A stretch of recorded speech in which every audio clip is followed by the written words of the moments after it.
महेश बस्नेतलाई महावीर पुनले मिठो जवाफ दिनुभएको छ है। पहिला महेश बस्नेतको यो भिडियो हेर्नुस् है। मलाई गाइड चाहिँदैन, मलाई क्वार्टर चाहिँदैन, के भने आयो यसको मतलब?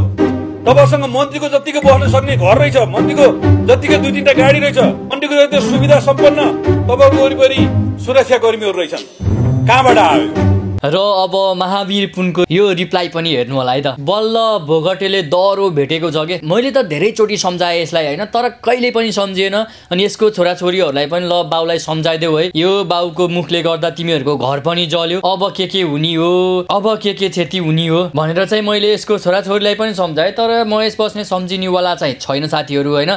2-4 वटा गुण्डाहरू अगाडि पछाडि लिएर हिँड्छ अनि म हुँ बाघ हो बाघ भन्दै भाषण गरेको मैले सुनिरहेको थिएँ हैन। केपी ओली प्रधानमन्त्री बन्यो भने महेश बस्नेत चाहिँ स्योर गृहमन्त्री हुन्छ के साथीहरू।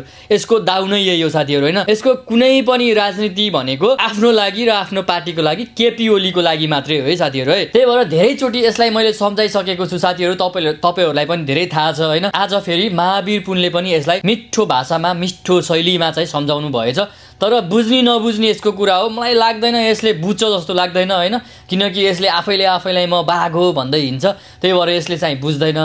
अब कुनै बेलामा बुझ्छ यसले पनि, बिस्तारै बुझ्छ यसले पनि हैन साथीहरू।